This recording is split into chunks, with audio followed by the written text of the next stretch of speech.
Hello students. Uh, Yesterday we have learned about some of the properties of the nucleus, and today first let's see one relationship for the uh, nucleus, which is also hold for so many atoms and other pair annihilation, pair production, and like that. But here also this concept holds in a good manner, and that is Einstein's mass energy equivalence relation.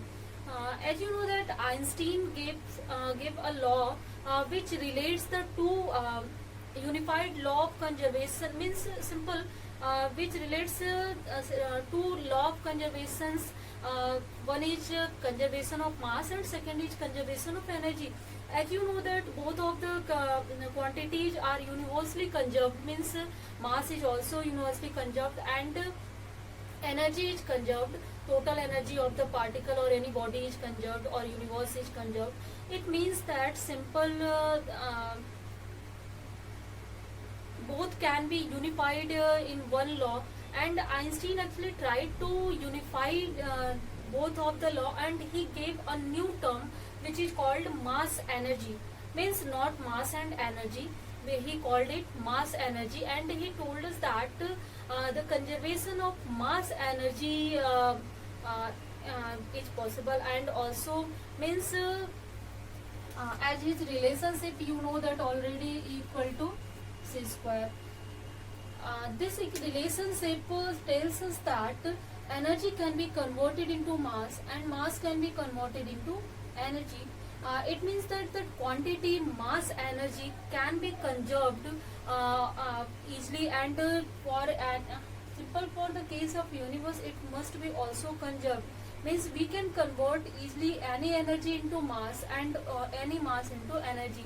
But in our daily life, for the, and now again, for the macroscopic bodies, celestial bodies, still it is not possible to convert it, but even we are trying to do it. But at least with the help of these equations, most many applications and many things have been made of. So first, what is the Einstein concept? As I told you, Einstein concept was that energy can be converted into mass and mass can be converted into energy.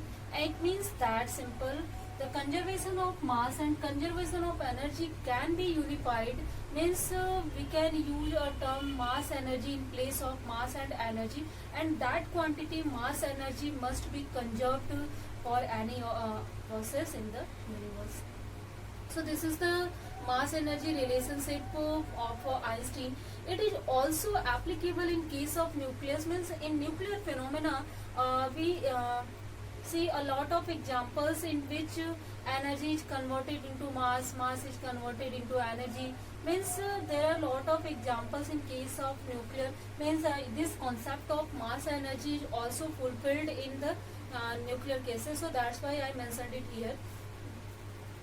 So I think simple mass energy relationship, and what is this in this section you have no problem, and we can also write it in form of additive total energy. We can write it in form of rest mass energy plus kinetic energy. So what is the rest mass energy? Square plus kinetic energy.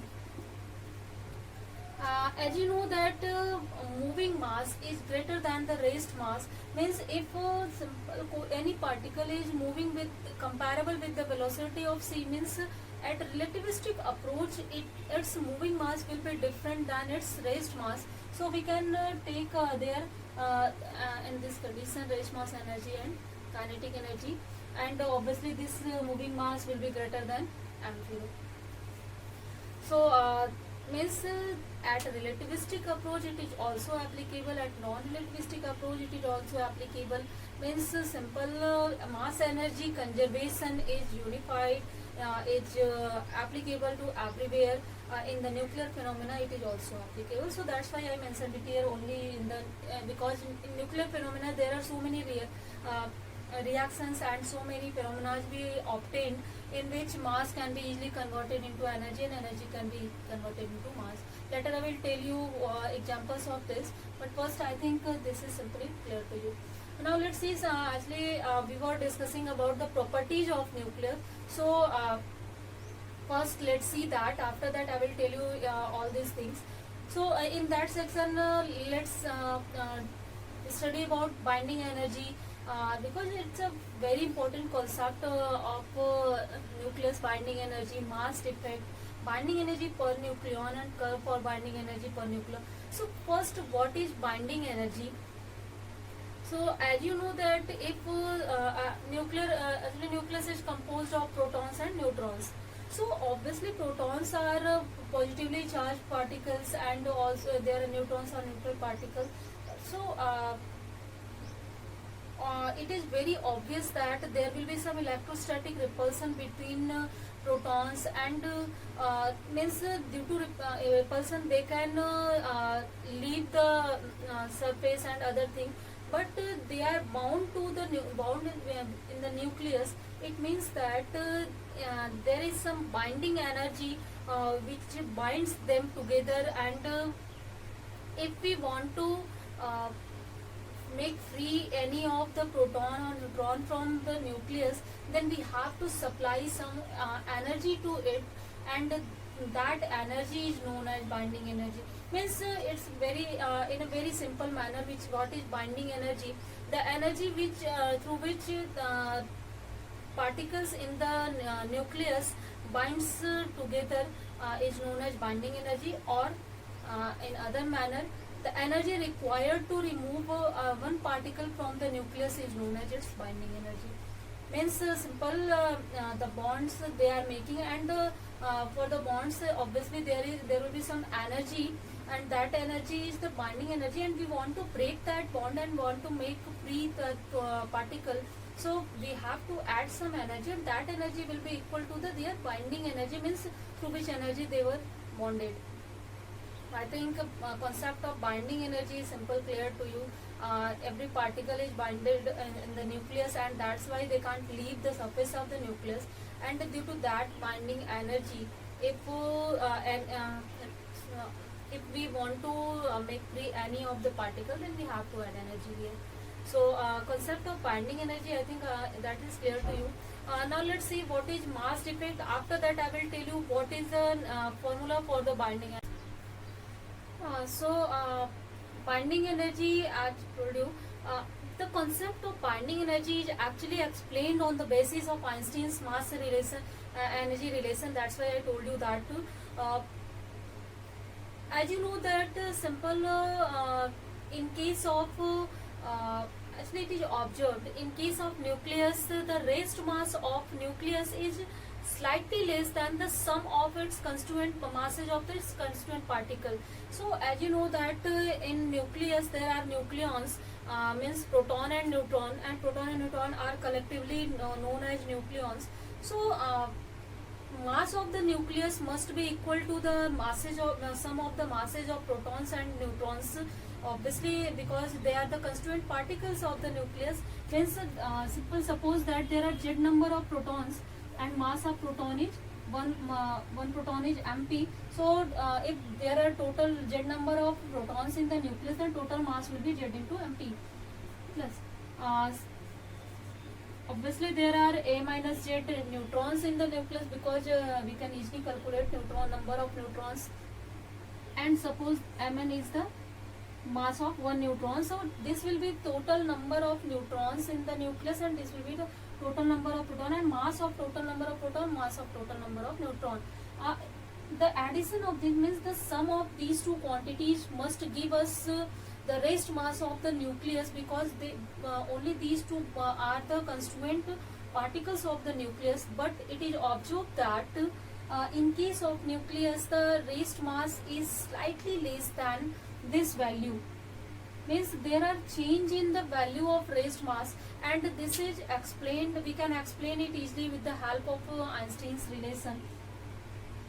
It means that if rest mass is disappeared anywhere, So this slightly mass is disappeared from here, and that mass appears in the form of energy and binds these nucleons together, and that energy is known as binding energy. Means the as you know that simple, I told you that mass can be converted into energy. So the mass disappeared in this case, means disappeared from the constituent of the constituent particles. That mass will be appeared in the form of energy, and that energy is used to bind constituent particles or nucleons together.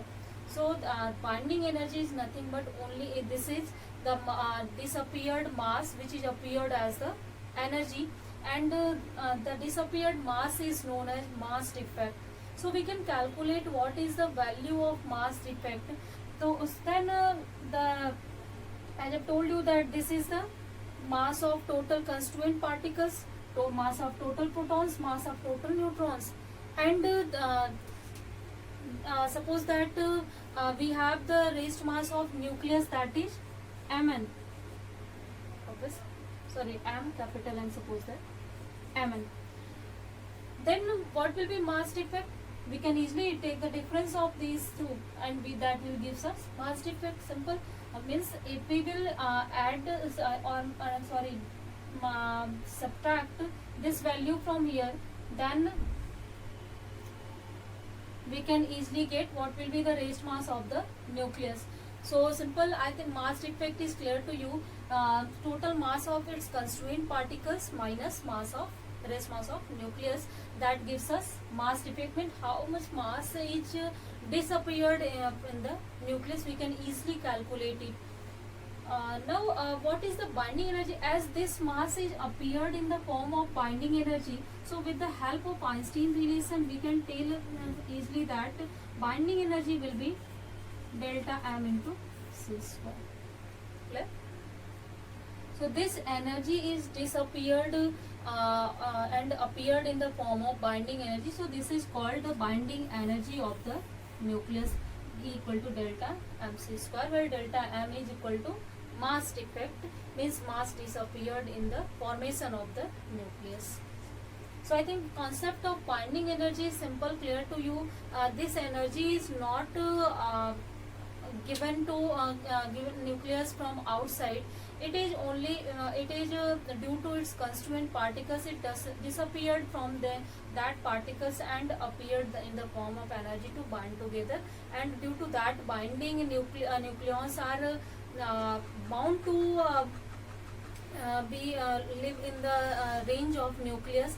They can't go outside it, because the rest mass is now because the rest mass of nucleus is less than its constituent particles, and they are binded together.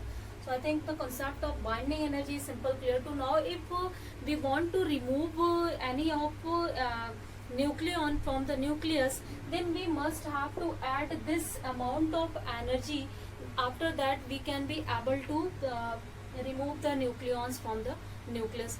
Before that we will not be able to remove it. So I think binding energy is clear.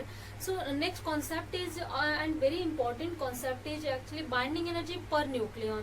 So these are actually binding energy of all the nucleons. So if we want to calculate what will be the binding energy of one nucleon, means one proton or one neutron, if we want to calculate it, then we have to divide it by number of nucleons.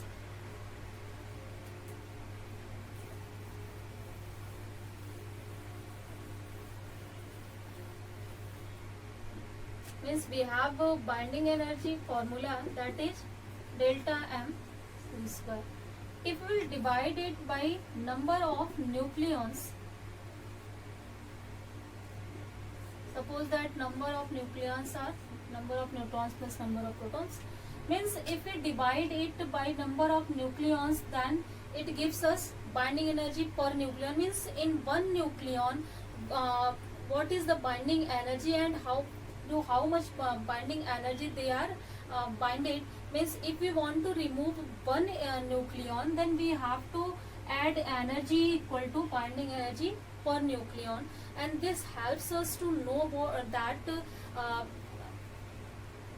which atom is most stable atom, means it's very obvious that the atom which have or nucleus, the atomic nucleus which have more binding energy, it means that they are binded by strong force, and we have to add a large amount of energy to separate their nucleons. So that means that atom is more stable in comparison to the or that nucleus is more stable in comparison to the nucleus which has less binding energy. Means in the case of less binding energy, we can easily remove the nucleons by adding very few amount of energy. So binding energy tells us also the stability of the nucleus, and which atom which nucleus is most stable, or which atom is most stable. So according to that, we can draw a curve for different atoms, and after drawing that, we can easily see binding energy. This is actually binding energy per nucleon curve. Means simple, in one to bind one nucleon, what is the energy required, that is binding energy per nucleon, and we draw a curve for atomic number and this binding energy per nucleon. Let's see that curve, and according to that curve, how can we explain which atom is most stable and which is less stable, means it is for which atom it is hard to break that nucleus, and for which atom it is very easy to break its nucleus. So let's see all that things. According to that, actually we can also explain the concept of radioactivity later. That's why actually this concept is very important, because it gives us the knowledge about stability and instability of the nucleus. And according to that, a new field of nuclear physics means radioactivity, and nowadays actually we know that radioactivity is used in a wide scale. Means if we when this knowledge, then we couldn't be able to detect such types of any great discovery about the radioactive materials and other things. So that's why it is very important. Let's see its curve first. So this is average binding energy per nucleon versus mass number A curve. Means with increasing mass, how the binding energy per nucleon, average actually binding energy per nucleon changes. We can see this by this curve. Means a curve is drawn for this, and it is obtained that in a lighter nuclei, like for a hydrogen, this is not hydrogen. For a hydrogen atom, its binding energy is per nucleon is very small, but later as we are going in increasing the way of mass number, then continually the binding energy per nucleon changes very rapidly, and for helium it is very high in comparison to hydrogen atom. Means in comparison to helium, it is very easy to break the nucleus of hydrogen atom. And also for after the helium, again the binding energy per nucleon decreases as we increase, means we are going on increasing way of mass number. Means for lithium it again decreases below the 6 near about mega electron volt per meter square. So we can easily actually means and again the value of it increases for the carbon atom, and again it decreases for nitrogen, again increases for oxygen, again decreases for the isotope of oxygen. Means here we are seeing two isotopes of oxygen. One is this, sorry, not yes, isotopes of oxygen. In both of these means in these isotopes, 16 oxygen means 8 oxygen 16 is more stable than this isotope means 8 oxygen 18. So we can also compare by means the stability and greater stability of isotopes from here. Now again for the sulfur, it again increases, and rapidly there is increase in binding energy per nucleon is obtained until it reaches the to this value of iron. For the iron atom, the value is nearly 8.8 electron volt per nucleon. And this binding energy is the highest binding energy per nucleon obtained in case of our known atoms, and means iron has the greatest binding energy per nucleon, and that's why it is most stable. It has most stable nuclei, means its nucleus is the most stable nucleus, and it can't be easily, means if we want to break its nucleus, then we must have to add a large amount of energy, and that amount of energy is 8.8 mega electron volt energy of and for per nucleon, and we can calculate this energy for all of the nucleons, means if we want to even remove one nucleon from its nucleus, then we have to add this large amount of energy, and that energy, due to that energy, I think will waste a lot of our fuels. Means simple, with the help of this binding energy per nucleon curve, we can easily explain this why this atom has greater stability than the other atom. So the most stable atom, most stable nuclei in is iron 56. Again, when we go in increasing order of mass number, then binding energy starts to decrease, but there are not rapid, means there are not rapid decrement. Only this they decreases very slightly, or and even for the higher mass number, it becomes constant nearly. As you are seeing that this curve is going to now constant, means after this mass number 100, the curve started to be constant in means the value of binding energy for higher mass atoms are not in there are not difference in their values of the binding energy per nucleon by the greater amount. So for the most of the higher atoms, binding energy per nucleon is very is comparable to each other, means there are not a lot of difference. But for lighter nuclei, there is a huge change in the binding energy of the atoms, means some of the atoms are some of the nuclei of atoms are very stable, very strong, and while some of the other nuclei are not stable as compared to their previous atoms or other things. Like in case of carbon, nitrogen, we can see it. In case of helium and lithium, we can see it. In case of helium and hydrogen, we can see it. So means the least binding energy the atom has, means that is the hydrogen nuclei has the least binding energy, and iron nuclei has greatest binding energy. It means that the iron nuclei is the most stable nucleus, and among the all of the elements we know this time. So it means that this is most stable. Means with the help of this curve, we can easily explain what is the stability of the nucleus of different atoms, and also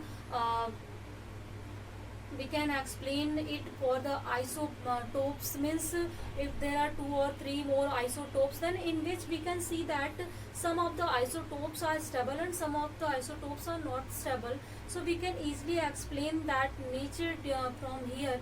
And if stability is not greater, it means that to attain the stability, atom will do or nuclei will do something. As you know that every atom, nucleus, and everybody has the tendency to achieve the stability.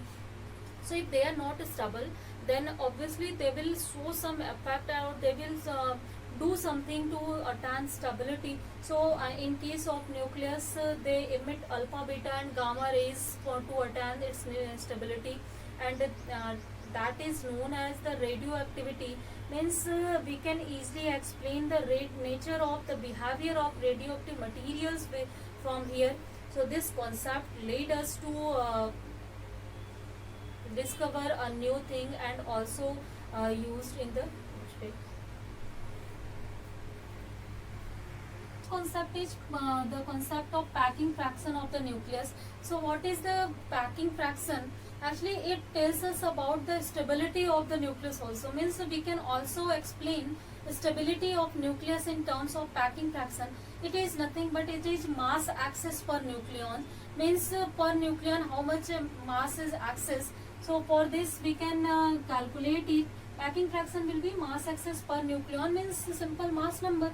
So what will be the mass access? That will be mass of nucleus minus mass number and upon this. So we can solve it for different atomic nuclei, and we can also draw a curve for mass number and packing fraction that will be obtained in this manner. According to packing fraction, greater the value of packing fraction, smaller will be the stability, means if packing fraction will be greater, then atom will be more unstable, and if packing fraction is smaller, then atom will be stable. Means stability of atomic nuclei can also be defined in terms of packing fraction, means if there is smaller packing fraction, means the value of packing fraction is smaller, then the atomic nuclei will be stable nuclei, and if value of packing fraction is larger or greater, the atomic nuclei will be unstable. So we can see it from this curve. For the lighter nuclei, the packing fraction is greater, means lighter nuclei are also unstable nuclei, because if the packing fraction is greater, then definitely the nuclei are unstable. So that's why in lighter nuclei we also see the effect of radioactivity, means they achieve stability by the emission of some particles or some masses, and after that their packing fraction goes down, and means their stability increases. So lighter nuclei are also unstable, and when it exceeds from A equal to 16, at A equal to 16 packing value of packing fraction is 0, and after that it is negative.